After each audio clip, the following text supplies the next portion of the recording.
Hey, what's up everybody? Life Without Pants here with another Path of Exile League starter for 3.17 Siege of the Atlas. And today we're going to be looking at Hierophant with Siege Ballista. That's right, we're not going Explosive Arrow.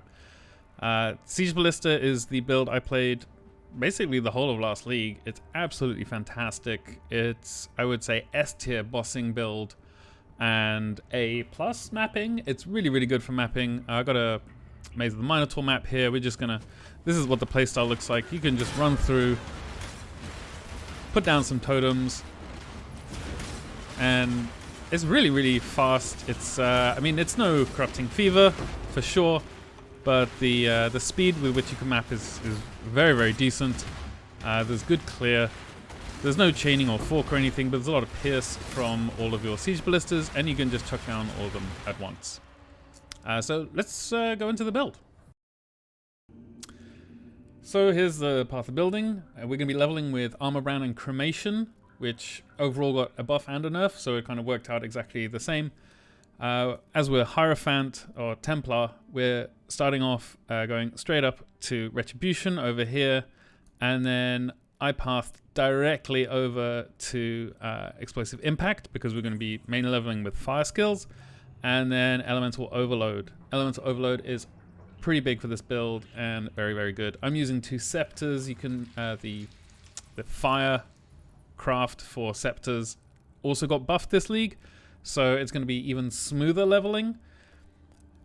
I was using Rolling Magma, which is a great skill. It's going to get a 20% buff as well, as it's a self-casting league, so that's going to be great for us. We're taking the usual stuff that Templars take. You know, we're taking Precision, we're taking Discipline and Training, Light of Divinity, Holy Dominion. And then once we, and also Dark Arts, as we're dual-wielding Scepters for lots of extra added fire damage. Once our Armor Brand and Cremation come online, then we're going to take Runebinder, and we're going to go around to Runesmith around the bottom side of the tree. And then obviously our Brand Mastery, we're going to take 2 additional brands. This is for Normal Lab, so for Normal Lab, the first one we're going to take is Conviction of Power, and this is just, it gives us extra power charges, it gives us extra endurance charges, what's not to like? It's really, really decent for us. Okay, so here we've got a Cruel Lab tree, and as you can see, we've taken a little bit Mental Rapidity, we get extra cast speed. That's quite important now that the Armageddon Brand has been nerfed by increasing the amount of time it takes to activate. So it went from 1 second to 1.5 seconds, but it increased the damage by 50%. So any kind of extra cast speed we get is going to be a huge boost to our leveling experience. Firewalker obviously is just extra fire damage and a little bit of resistance there as well, quite nice. Then we're going to go straight south on the tree through Sanctity, and we're going to go towards the Scion Life Wheel. We've got some extra Elirez here from Sentinel, and then we're going to move into our Merciless tree, where we basically take a bit more elemental resistance. You can get a Fluid Motion if you can get one. They're quite useful early on. And then we're going to path over here all the way to Heartseeker. And this is going to be essentially what we go into Kitava with. And for our second and third lab, we're going to be going with Pursuit of Faith and Ritual Awakening. This gives us a ton extra totem placement speed and a ton extra damage, as we've got 5% more damage per summon totem. It also greatly improves our tankiness. We've got regenerate 0.5% of mana per second for each summon totem, makes it a lot easier, and we regenerate 1% of life per summon totem. So you'll easily, I think your baseline start with around 10 totems, so you're already getting 10% of your life regen per second. And then for the fourth lab, we're going to go with Divine Guidance. There's not a lot else on the Hierophant tree that's very good for us, but this is better than nothing. Okay, so now it's time for the swap, and this is quite an important part of the build. You're going to need some regrets. You get 20 from the campaign, so there's at least 20 sorted out there. I think this, if I compare here the Merciless one, if we just hover over this, I think it's around 34 points. So you're going to want some Orb of Regrets, or at least enough to take off Runebinder, and a few of the other ones you could probably leave cast speed on or something if you really, really wanted to. But this is the point where we start stacking our dexterity, and the reason we're stacking our dexterity is we're Siege Ballista, and we're using the Iron Commander unique bow, which gives us extra totems per 200 dexterity. So we want a lot of dex, and we're going to go Cold Conversion. So if we look over here, I've got in the items section, this is the kind of makeup you want for the swap. And the swap is quite an important part. You want around 1,000 dexterity. It's going to feel pretty janky otherwise, but if you get around 1,000 dexterity, it's beautiful. It's fantastic. A fluid motion just to turn all that strength in the early tree into dexterity, really, really good. A rain of splinters, honestly, I would definitely recommend buying this first, because the amount of people playing elemental explosive arrow is going to be high. And so the number of people after this is also going to be high. So the price is going to be high. But yeah, other than that, we want an Iron Commander. And I went with a Tabby just because you want two things. You want an Iron Commander and a 6-link. And the 6-link can be either the Iron Commander or your body armor. And for the links, in the 6-link, you want 4 green, 2 red. The 4-link you can have on either your body armor or your Iron Commander. If you get a 6-link Iron Commander, fantastic, you're off to the races. If you don't, you're going to have to settle for either a Tabby or any kind of 6-link body armor is fine, because honestly they're all better than no stats at all, as long as you got the right colors. Also, for me, an Astromantis, absolutely brilliant, and Garakan's Flight, we get extra life per 10 dexterity, so it's a really, really good boost going into really early white maps. Okay, so what does it look like when you do the swap and going into early whites? Well, you can do the swap, I would say, do it after Kitava. I myself am going to be doing Endless Heist for a little bit before Kitava, or after, depending on how much Ellie Res I have. And I'm just going to build up a bit of currency and then go into, buy the uniques I need, and then go straight into white maps. But once you're into white maps, you can swap over to this tree, and you can see here we're taking King of the Hill. So this is the bow nodes. There's lots and lots and lots of damage to be taken here. This bow mastery, 35% increased damage while you are wielding a bow and have a totem. This is actually gone, so we're going to remove that. That was removed in the 3.17 patch notes, and we got a basically 20% increased damage somewhere else. There are some extra bow nodes around here. There's 2 extras that's going on here. With phasing, so those might be useful to you later on if you want to, drop a phasing flask. You could probably allocate those. So it's 3 skill points for the cost of 1 flask, but maybe you could chuck in another utility flask. We're going with Heartseeker over here and 25% crit chance against multiple unique enemies.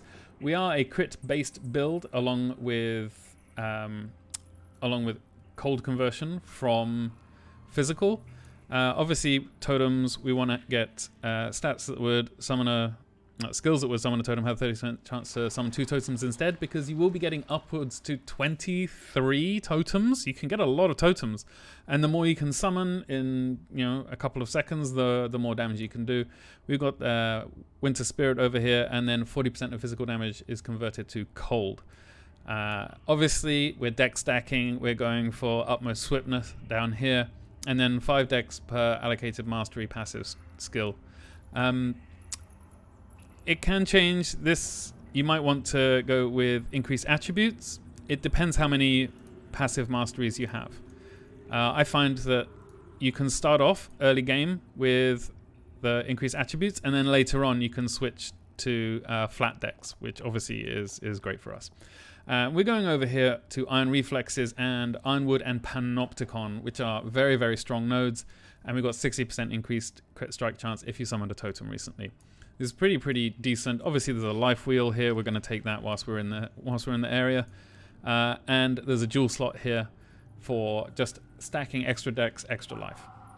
So then, once we've picked up these nodes in white maps, we're going to complete our bow wheel over here with Master Fletcher. It's a bunch extra, and we're going to go straight up north over here to the cluster jewel set.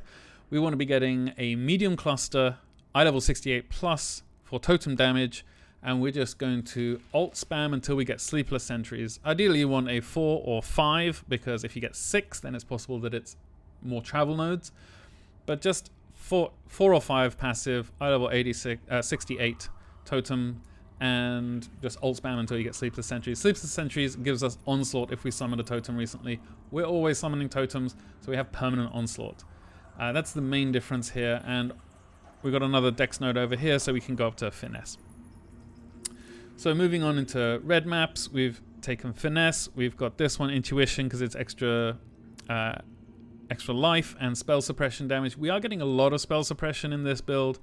We're also taking crit chance for attacks and attack speed and move speed. It's really, really great.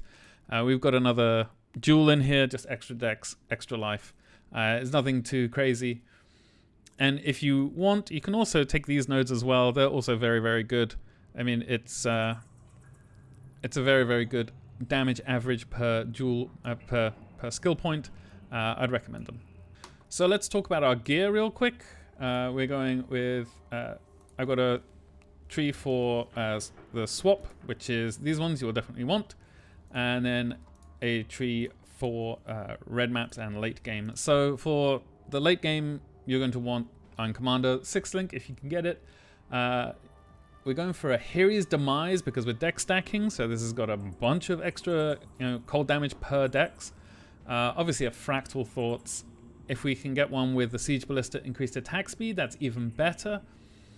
And a Wild Wrap. And Wild Wrap gives us a bunch of extra attack speed, it gives us move speed, it gives us percent increased dex, increased damage per dex. It's really, really fantastic. For the boots, we're staying with our Gadokans. Amulet, we've still got the Astromentis, and I would recommend there's a totem node over here. I think it's Shaman's Dominion. Extra crit strike chance, extra crit multi. It's absolutely fantastic. It costs a silver oil though, so it might take you a while to get. For our rings, belt, and gloves, these are basically our flex slots. And for me, it's just life, resistance, dex, and that's it. That's all you really need on these. You can get, on the gloves, you can get cold damage to attacks, which is quite good as well. But that's basically it. For the endgame version of this, you want a 85 level Hunter gripped gloves. And then you spam fossils, the attribute fossil. I think it's Sanctified and Fundamental fossils, which is attributes and chances, tiers of things are more high. And that will mean you can roll, I think it's like 1 in 27, something like that. You can get T1 dex and T1% increased dex on the gloves. And obviously that's really, really fantastic. It's a huge damage boost for that. For the rings, I go with 2 stone rings, life, dex. There's nothing crazy here. For the belt, just extra life, extra resists. For the very, very late game, if we switch back into Path of Exile here, I can open up, and you can see here. So these are the Hunter gripped gloves I was talking about. So we've got percent dex and just increased dex. I got quite lucky with a nice maximum life roll on there, and cold damage to attacks. But the rings, if you can get them, and these are going to be week 2 kind of investments. You want the synthesized dexterity increased percentage rings, and these are going to be difficult to get. These are not going to be cheap. And for the belt, you can get the same thing. So you can get percent increased dex as an implicit from synthesis. These come from heist largely, and then just spam them with, if we look here, I think it just says essence of the essence on all my dexterity mods. This is how you would craft these, and they're pretty good. If you can get them, they're a huge damage boost. I would highly recommend them. But it's a very, very late game thing. For our sockets on the tree here, again, we just got fluid motion, we've got this, and then all the others are just percent increased dex. Oh, we've got Rain of Splinters as well. For the very, very late game, again, if you're spending a couple of exalts on a base just for the rings, then at that point you could probably change this jewel here into a Brutal Restraint, and then that'll give you a bunch of extra dex, and you can figure out, I just buy a bunch of them and figure out which one has the best dex implicits. Flat dex is the best. percent increased dex is second best. And then when you get to, I think this is rated for, this is level 89 you need for this skill tree. So obviously there's another 8 levels you could quite easily get there. And so if you want to chuck into this cluster jewel, if you want to turn that into a large, cold, 8 passive cluster, then 3 notables is great. And if you get cold to the core, then that turns out, that one node, cold to the core on the large cold passive, turns out to be around 70% increased elemental damage just for one node. Because it's 1% increased elemental damage per 25 dex, 25 strength, 25 intelligence, and it all adds up. And that is the very, very late game version of this build. I've got hopefully over here one of these places. Hopefully there'll be a little video popping up now where you can see a quick overview of the build just to showcase. This league was honestly really, really good for me. I think it took around, last phase of Cirrus Awaken at 8, around 10 seconds. Not only that, but this is also the first build that I managed to kill the Feared on, because I'm not very good at the game, but also it was the first build I managed to kill the Feared all released at once. It was the first build I managed to kill the Feared with over 50% quantity. It is absolutely great at dealing a lot of direct damage in single target, and also very good at clear. For our Awakened gems, we're going with added cold damage. This got a little bit of a haircut. It's not terrible though. We're going with Awakened Cold Pen and then Awakened Elemental damage with attacks, and those are the only 3 that we can get. Awakened Elemental damage with attacks though, once this reaches level 5, then you can no longer take reflected elemental damage, which means that the only map mod that we can't run is cannot regen. And we can only not run that if we don't swap out a mana flask. If we do swap out for a mana flask, then it's fine, and we can run all of them. So that's it, guys. Thanks very much for watching. I hope you have a really amazing 317. Let me know what build you're playing in the comments. And if you like this video and you use this build, please subscribe and hit the like button. It really helps out. And I hope to see you in the next one. Cheers.